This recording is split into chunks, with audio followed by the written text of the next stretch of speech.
is Destiny. Welcome back to my channel, Des on Purpose. If you're new here, I started YouTubing last year. My channel is going to focus on holistic living content with an emphasis on spirituality. I am in my journey to becoming happy, healthy, and whole, and I'm just hoping that my experiences here can inspire, support someone else who's also on their wellness journey. I am currently recording this video on February 13th. So in the United States, we are observing Black History Month, and Valentine's Day is also right around the corner. So in honor of both of those things, I figured that I would make today's video about my natural hair journey. I've been natural about 7 years and locked for one of those years. And throughout this process, it's been very enlightening for me. I've come to a place of self-love and acceptance that I wasn't at before when my hair was just relaxed. So I wanted to share a little bit about that here in this video. Okay, so going into childhood, if I had to estimate, I believe my hair ended up being relaxed when I was in first or second grade. So very early on, definitely grade school. Too young for me to even like recognize or realize that the difference between being natural and being relaxed. From when I was a baby, all of that, I've always had thick hair. I've always had a lot of hair and hair that is very dense. So I remember growing up, getting my hair done and just people commenting on the thickness of my hair. I've broken quite a few combs and brushes in my life. I would need 2 boxes of relaxers just to get it all on my head. Like that's how thick my hair was, y'all. I knew that my hair just took a lot more maintenance and was a little bit more difficult to deal with, I guess, than other people's hair. And I really internalized that a lot when I was young, and, you know, obviously didn't realize this until I ended up being older. Luckily for me, my mom was a beautician. She's very creative with hair. And so she took care of my hair and my sister's hair. When we were younger growing up, we had a lot of protective styles, and that helped to let my hair grow and to let my hair flourish. But around the time when I started taking care of my hair myself, I just really didn't have that gifting, I guess. And so my hair ended up breaking off. I also have low porosity hair. I have type 4C hair. For everyone who knows about hair typing, I have the thickest, the kinkiest, most dry version of natural hair that there is. And I just never really mastered how to take care of my hair. Low-key, still kind of learning to master it even as an adult. But my hair breaks off, but you just move on. I personally don't like to wear my hair in a lot of protective styles. So in middle school and high school is when I just kind of had more of shoulder length, relaxed hair. I did a few things with curls and stuff here or there, updos and stuff, but just in general, I'm just not super great with hair. Flash forward to 2010 when I graduated high school and transitioned into college. I'm originally from West Virginia, and I did go to undergrad at West Virginia University for all the mountaineers out there in the world. It's a predominantly white institution. It is what it is. I loved going to school there, but obviously I'm Black. There was a very small subset of Black people at that university. But what ended up being so impactful for me is that I met so many Black women there who were originally relaxed and then were transitioning into wearing their natural hair while we were at college. And it really blew my mind at the time. I think this is when the natural hair movement really started to pick up steam. You see a little bit more natural hair in the media, but to see it in real life and with people that I knew, it really made a difference for me. And I just remember seeing different people that I was connected to and being oh my gosh, I love your hair. It's so beautiful. You're so beautiful. I'm glad that you're doing that. And then they would always just kind of look at me and be you can go natural too, right? That you could rock an afro, you would look good, all of that. And I'm just no, my hair's too nappy for that. Straight up, just shut it down. There was a point in time, my best friends, they know, I used to tell them, I will never not relax my hair. I will never not relax my hair. Here I am. Going from freshman year all the way till senior year. Outside of seeing these other women really embracing that piece of themselves, I also just I was a broke college student, and when I was younger, my mom did my hair, right? You know, you went to the store, you got a box relaxer, and then came home. I sat in my mom's lap and she did my hair. It's free 99 for me. But being away at school, you know, 3-ish hours, she wasn't coming to do my hair every time that I needed to get the new growth touched up and all of that. And again, you see now, like I have really thick roots. So you could tell like the straightness and then the new growth. It's just all out there. It's all in your face. I didn't have the money to get my hair relaxed as much as my mom probably would have touched it up when I was living with her. Just again, like later, like realizing, why am I so afraid to not have my hair straightened? Like, actually, why even? Like, is my hair straightened? And when I thought back to everything that I could remember being a child, right? Like, my hair's just always been this way. I didn't really have a choice. You know, my mom relaxed it because that's just what you did back then. And now I'm an adult and I have a choice. And like, I don't have to wear my hair like this. And why am I choosing to? Because I want to? Or just because this is the way that it's always been, because I don't have the confidence to embrace what my hair actually looks like. And then again, that piece, what does my hair actually look like? I didn't know. I didn't know. So I went through all like the mental gymnastics with that. And then on October 8th, 2013, I had my last relaxer at school. It's just like, I'm going to transition. I'm going to give myself, you know, 6 months to a year, something like that. And then after my hair gets to a certain length, I'm going to chop it off. I wasn't ready for the big chop at that point in time. And I had my big chop after I graduated, right before I started working in DC in August 2014. I'm not going to lie to you. I hated my hair. I hated my hair.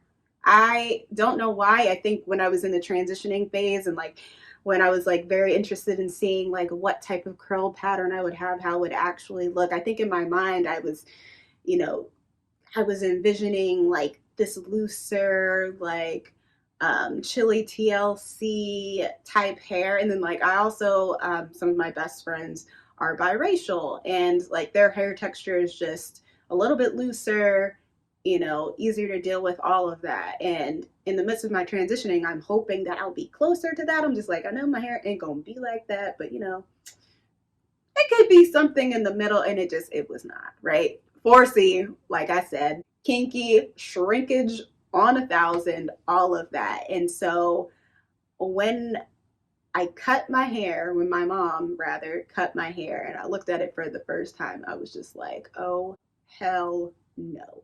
I'd always been used to having my hair look a certain way, having enough hair outside of the time when I had like a pixie cut and all of that. I was so self-conscious about my hair after my big chop that I started to experiment more with like weaves and tracks. I'm not taking away from anyone who chooses to wear their hair like that, but just for me, it was not me. It's never been me. It's never going to be me. It's just not. But I felt myself needing to be at this hair store. Let me get some tracks. Let me try to quick weave it. And remember, I told you I'm not gifted with hair. So like, it didn't look like how other people's weaves looked, how it's like snatched and all of that. Like it just looked like I didn't know what I was doing. And but I was more comfortable like that than with wearing my teeny weeny afro at the time. But eventually, like I really just started like being on YouTube. I found a channel, My Natural Sisters. I'm just like, look, I gotta learn how to manage this. Like I do. Like I don't love it, but like it is what it is. This is what I got. How can I deal with my hair? And in the process of doing that, I slowly started to wear my hair out a little bit more. Even though it was much shorter than I liked, even though it didn't have like the look that I was going for when I originally decided to go natural. But I'll tell you what changed the way that I felt about my hair. When I moved to DC, my first job after undergrad, I actually did service learning through AmeriCorps. And so I was placed at an elementary school in DC and I did literacy work with the kids. And obviously in DC, in Southeast in particular, all the kids were Black. All the kids were Black. Much different experience than I had growing up, but that was the whole point of why I did it. And I just remember going and working with my students and when I started wearing my hair out, even though like I wasn't feeling it, like those kids, like they saw my hair and they're just like, Miss Delaware, I love your hair like that. Like, it's so pretty. It's so this, it's so that. Like all of this positivity, they just spoke life into my hair. They just spoke life into me because they didn't know how I felt about it. They just saw me showing up at school every day, right? And just in all of my afro glory. They just saw it and they just recognized it for what it was. They told me it was beautiful. They told me they loved it. And I realized in that moment just how important representation is, because when I was growing up, I literally didn't have that. Everyone around me, their hair was relaxed or their hair was in weaves, braids, whatever. Like, there wasn't that person that was wearing their hair just as their hair was. It made all the difference for them. I had a student one day ask me, like, does my hair do that? Like, could I do that to my hair? You could absolutely wear your hair like that. And so, like, that just gave me like the boost that I needed. Like, I just really embraced it after that. And I felt, you know, more like myself. I'm just like, this is what it is, right? But I also like, I accept what this is and I'm okay with who this is. And you know, then later, like, I love who this is. Like, I just, even through looking at pictures of myself from day one, you know, to later on in the year, like, I just, you know, I really embraced all of my kinks, all of my curls. And I have my students to thank for that and like helping me rework the way that I was thinking about my hair. Even with that though, again, got this type 4 and, you know, me just having a hairstyling deficit, it's just harder for me to take care of my hair. It really requires a lot of like effort, a lot of intentionality, and then finding the right products to maintain your loose natural hair, especially when you have like the kinkier, coilier texture. So in the beginning of my journey, when I'm learning everything for the first time, you know, I gave it that time, I gave it that effort. I did all the deep conditioners, I did the hot oil treatments, you know, like I made sure that the ends were trimmed, all of that. As I got deeper into my journey, and I switched jobs and like relationships and all of that, like I just didn't dedicate as much to my hair as it needed. I also got to a point where I was going to a stylist and she told me she was going to heat train my hair. And now looking back, I realized that heat train just equals you're going to damage my hair. My fro's not going to be throwing. But I didn't know that back then, you know? So I went through that whole process. Like, obviously, like I loved my hair, like when she straightened it and it was flowy. And then like, I loved that I could, you know, wash my hair eventually and then it would bounce back and go back to being big, to being full and being voluptuous. But over time, right, like that heat training, it started beating my curls into submission. And then my hair, I mean, it was healthy, I guess, but it was just my curls were damaged. Like my hair was still full, but like my curls were not, they weren't shrinking the same. They stretched a lot more easily and I didn't like it. The irony of that is like when I first chopped my hair, right, I wanted it to be looser. I wanted it to be, you know, not as tightly coiled. Once I had, you know, accepted that that's the way that my hair was and like learned how to take care of it a little bit and to style it in a way that I loved it, then I started to notice, I'm just like, oh, something's wrong with my hair. It's not the way that it was. Now it's just my curls look sad. They looked really sad. In 2018, I actually did my second big chop on purpose. And you know, in that time, it was a much different experience because I had already gone through like all the highs and lows the first time of seeing my hair. And like, I really liked my hair being short. I was ready for it to grow again and get to a certain length. I was feeling it. I was feeling myself. I was good. I was in a good place. All that to say, I obviously don't have loose hair anymore. I still struggled a lot with the hair care and the maintenance and making sure that it stayed moisturized. And it was just harder for me to retain length in my hair in its loose form. So I'm playing around with the idea of getting locks. Similar to before, I had natural hair. Once my hair was loose, I was like, I'll never get locks. I'll never get locks. Never say never, y'all. Never do that because you never know. I did end up having a faux lock style that my sister put in my hair in 2018, and that was my first time like seeing the potential for locks. And I'm like, oh, you know what, this is actually a little bit cute. Like, I see why people like this, but I still wanted my hair loose. So, you know, of course, like I took it out and whatever. But like now that I'm coming to this crossroads in my hair journey, I'm just like, well, maybe locks is the next step. I was also at the time thinking about getting lock extensions. And this is kind of where like the spirituality process like really took over for me. I had dated someone with locks in the past. Like, I know other people who had locks, and so like I've seen that quote unquote ugly phase that people talk about with locks.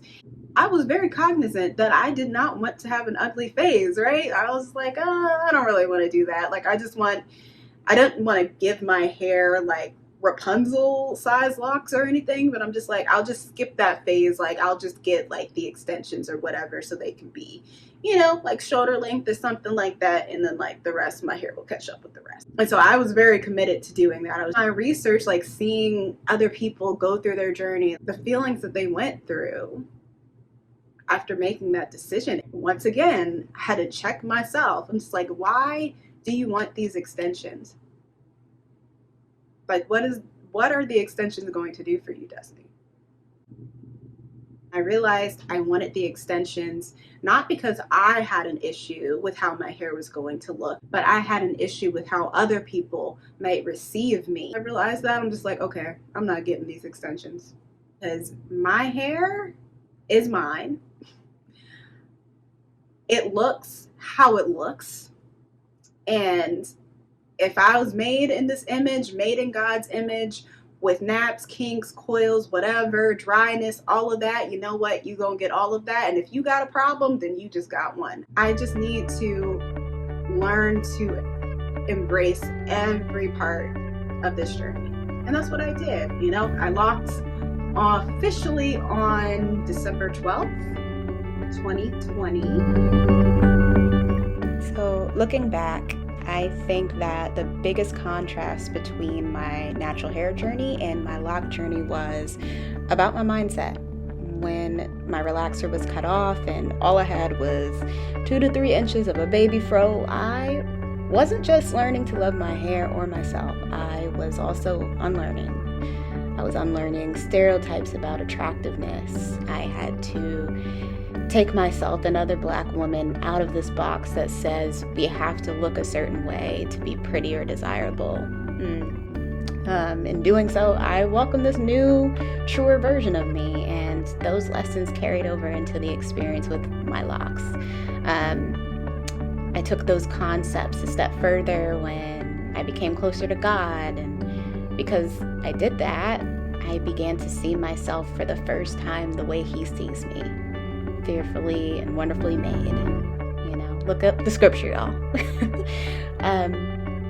But when you get that revelation, the opinions of the outside world don't matter as much. You validate yourself because God has already validated you.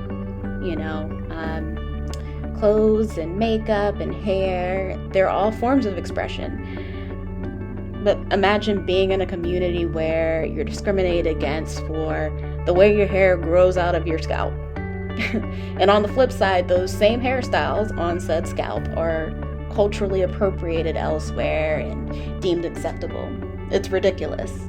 It's no wonder so many Black people hide their insecurities behind a good beat or a fresh fade and name brand everything.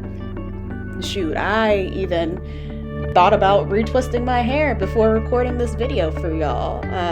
I didn't do it because I didn't want to retwist my hair, but I also just did it to prove a point. Again, it's fine to indulge in nice clothes or salon trips and things. The issue becomes when we tie our self-worth to them. And accepting my hair has helped me relinquish the need to police my appearance for other people, especially people I don't know. Hopefully this inspires anyone who is struggling with that. You know, be who you want to be and look how you want to look, not how society says you should. I have 0 regrets about going natural. For my locks, the only regrets that I have is I wish that I would have locked a little bit sooner. And you know what? I probably would have made my locks just a little bit smaller, but it's fine. I love them. I'm excited to see, you know, how my hair grows and evolves over time. But I know that I'll be wrapping, so I'm actually going to end the video here. Thank you for sticking around. If you're feeling my content, please like and comment on this video. And don't forget to subscribe so that you can purposely see more of me. I will see you in my next upload. Retwisted or not, TBD on that. But until then, be blessed.